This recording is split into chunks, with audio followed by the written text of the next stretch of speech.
Hey everybody, it's Charles from HumbleMechanic.com. Today I'm going to be taking your questions on buying cheap tools, restoring a car, fixing paint chips, and more. This is episode 213 of the Humble Mechanic Podcast.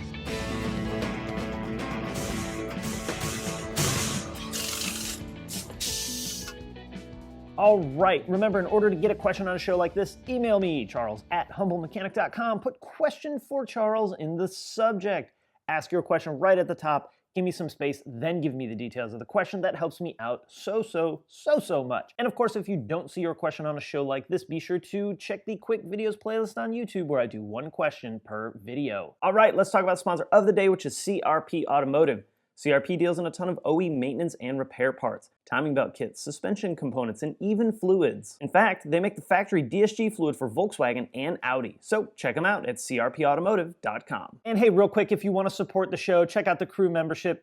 Bunch of discounts. I mention it every week and at the end of every show. There's a link down in the description if you want to learn more about that. I won't waste any more time. Let's get into the questions. First one up comes from Caitlin. It's about buying a bearing and race driver set. Hello, my name is Caitlin. I follow your YouTube channel and I love it. Appreciate that. I'm currently in the automotive tech program at PIMA in Tucson, Arizona. I'm buying tools as I go and as I need them for repairs. I do my own repairs and stay off the tool truck. Good job, and out of debt. Trying to make smart purchases because I don't like buying something twice. If I could spend a little more now and then not have to worry about them breaking. I'm about to do a wheel bearing replacement on the front and rear of my car and need to purchase a bearing driver set. I was wondering if it's worth paying $57 for the Blue Point set or getting the $30 to $40 set on Amazon or even Harbor Freight. Is this something I can go cheaper on, or is it one of those things, pay the difference because I will use it often in the future? Caitlin, first of all, thank you so much for sending the question. What would I do in this case? Truthfully, if for no other reason, most likely than convenience, like if I needed it and the tool truck guy had it or tool truck lady had it, I would probably buy this on the truck. You're talking $17, $20 difference in price. That's not that big of a deal. There's a huge convenience factor. Really, there is a huge convenience factor for buying it on the truck, especially when you need it right then. And the other positive is if you have a problem with it, the tool truck guy is going to be much more likely to help you out a year and a half from now than trying to send it back to Amazon or dealing with Harbor Freight. Okay, so that's what I would do. Let's look at this a different way though.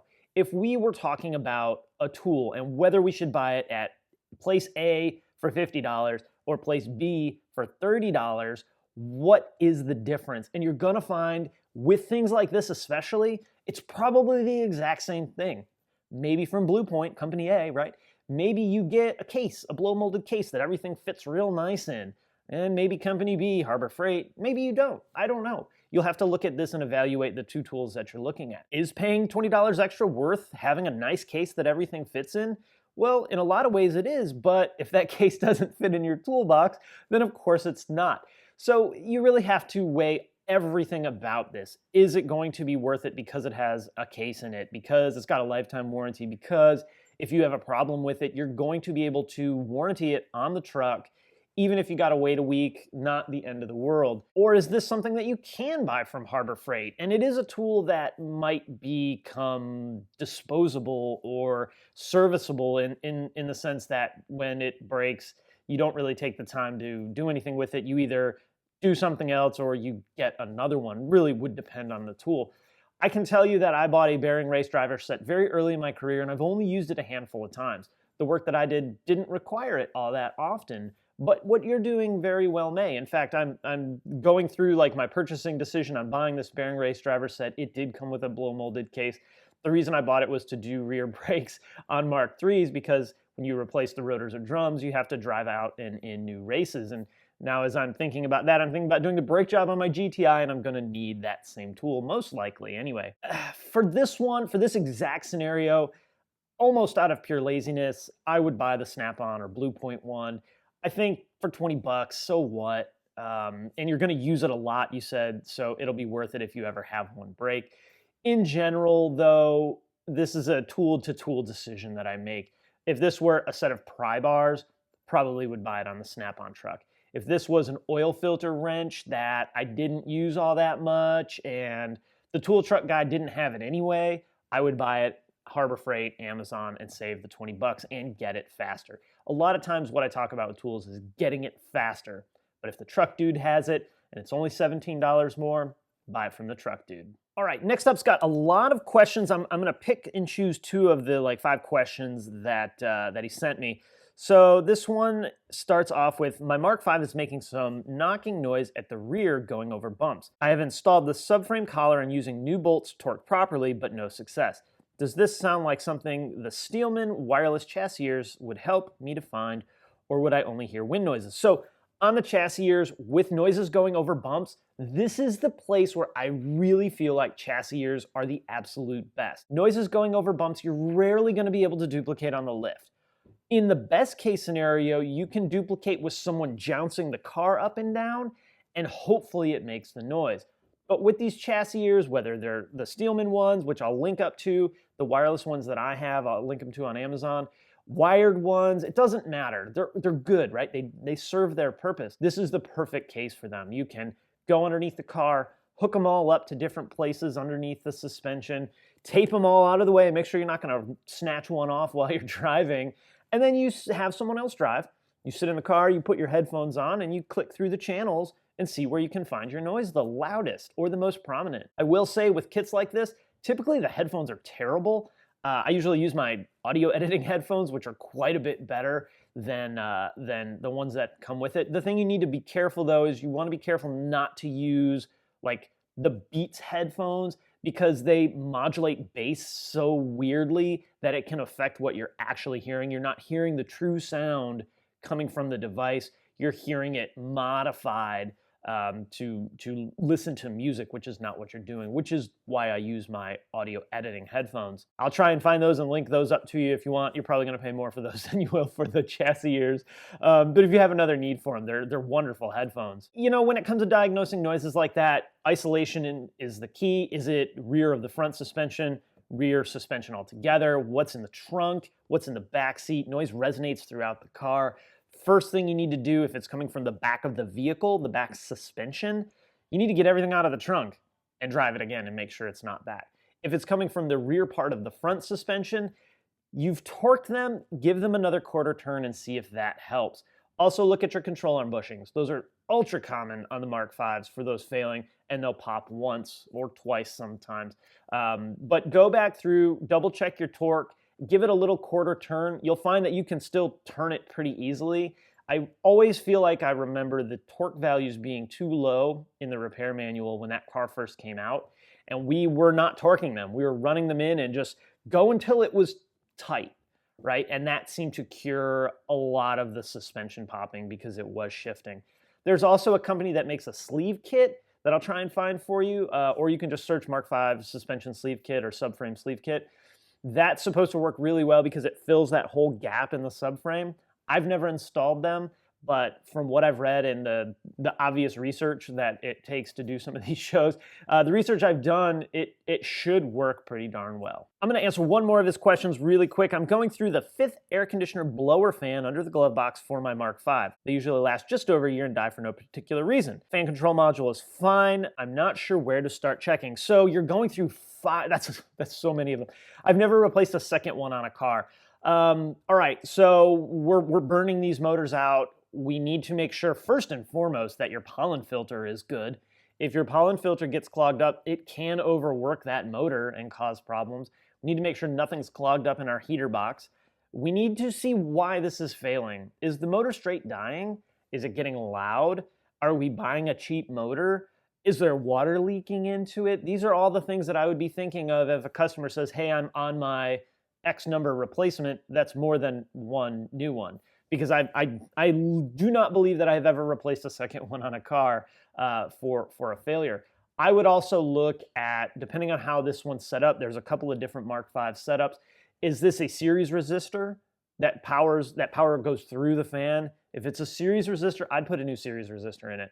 That may be tweaking out, causing problems with the motor. We want to check our powers and ground and make sure it's not a wiring issue, that when we disconnect it, we're wiggling wires, and it just so happens that when we plug it back in, the computers and the wiring gets happy again, and you're not really fixing anything, you're just giving it like an aspirin for a headache. So those are a handful of things I would look at. I would really be analyzing beyond just the motor, okay? If this is your motor, you need to expand where you're looking and figure out what's going on in the vehicle that can cause this. Water leaks are gonna be a big one. Clogged heater boxes are gonna be another big one. Wiring problems would probably be my third. Series resistor is probably number 4. I would look at that. You're replacing these motors. It's not something you should be doing, especially if you're buying OEM or high quality parts. Now, if you're buying the $60 one from Auto Parts R Us, or you're getting them from a junkyard, well, that's some of the things that come along with buying less expensive parts. You know, VW parts are really expensive. Some there's no need for. Others, there is a clear quality difference between OE and aftermarket parts. So I'd look at that as well. Next up is from Eduardo from Italy, which is so cool to me. I love that. Recently started restoring an 84 Audi UR Quattro. What should I keep in mind when restoring an old car like this and maintaining it? What about the mechanical fuel injection? Where can I order VW parts? And if you are about to mod an old car, for example, remapping it, how would you approach it? Thanks for the attention, Eduardo. So first of all, awesome that you're from Italy. That is so cool. I love that. Second, awesome, you're restoring almost 34-year-old car, which is also awesome in the fact that it's an Audi Quattro. Super cool. So what would I do, WWCD, in this space? What would Charles do in this space? The first thing I would do is I would do nothing to the car, okay? Do not do anything to it, especially if it runs. So now that we've done nothing to the car, we need to go through the car and figure out what we need to do, right? We need to start with maintenance. At least to me, in my opinion. You know, you need to know what you want to do with the car. Do you want to restore this car? Do you want to modify this car? Do you want to do like kind of like I'm doing with the GTI, where it's a resto mod, or Saab Kyle's doing with his 240 resto mod kind of deal? You need to figure out what you want to do. For me, that doesn't always come right away in a project. To me, that comes down the road with my true goal. So what I like to start doing is the resto part of the resto mod.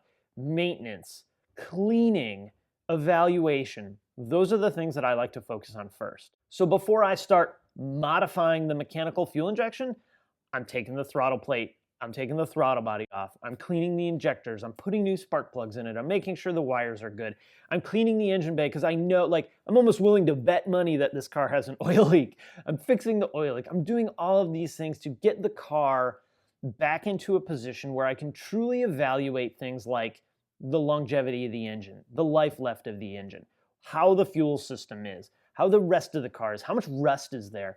I really, really think you should start with getting the car running properly, getting the maintenance up to date, cleaning it, and then figure out what you want to do with it. Because if you clean it and do your maintenance on it and get it running well, that's step 1 to modifying it anyway, unless you're pulling the engine out. And even if you are pulling the engine out, you've gotten comfortable with the car, you know the car a lot better now, so I like that strategy a lot better than straight into modification. Again, now if you're pulling the engine and you know what you already want, doesn't matter.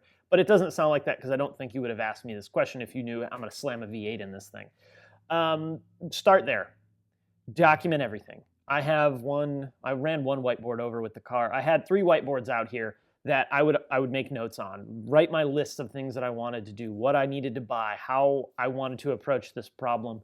And sorry, there was 4 whiteboards.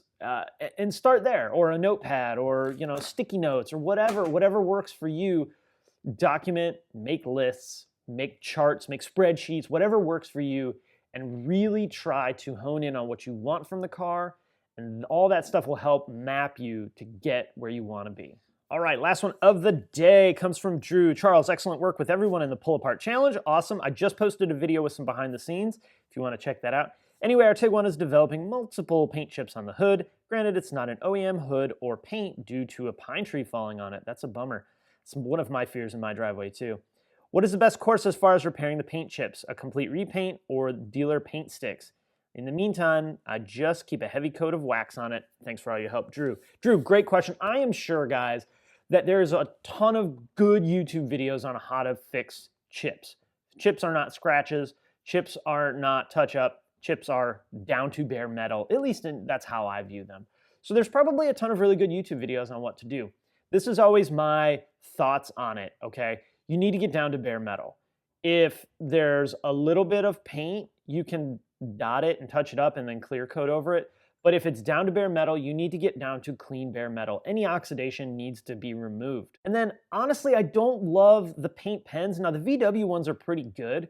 I really like liquid paint with like a model paintbrush, a very thin paintbrush where you can pick paint up and dip it in and actually fill that chip.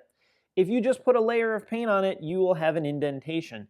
So I like to actually fill the chip. This is really easy on the hood. You can open the hood and set the level so that the surface you're working on isn't up and down like if it were a door, which is awesome. Even if you have to take like a 2x4 or something like that and lower the hood down on it, you still can get that mostly level. It doesn't have to be perfect, but it's better than working with it like this. So I like to get it in that position. I like to sand it down, get any oxidation out of there. You might have to open up this chip just a little bit more, which isn't that big of a deal. And then I like to take liquid paint with a paintbrush and just dab it in there and fill that gap. That it does a better job. It looks nicer. Once it's complete, you can wet sand it and smooth it out, get any weirdness of the paint out of there, any dirt or junk in the paint. You can wet sand it and then you can clear coat it. Depending on how bad it is, you know, that'll determine whether you paint the whole hood or just do a chip. 5 chips, I'd touch it up. Heck, if you're not that concerned about how it looks, just touch it up with the pen, throw some clear over it, and you're good to go. If there's like 85 of them, now we're probably at a point where it really just makes more sense to have the hood painted rather than fixing 100 little paint chips. But this is all going to depend on the severity of the chips, your skill level with a paintbrush, and how many there are. And do you even need to fix this? I don't know. Is this a problem where you're going to fix it and then 6 months from now you're going to have 100 more paint chips?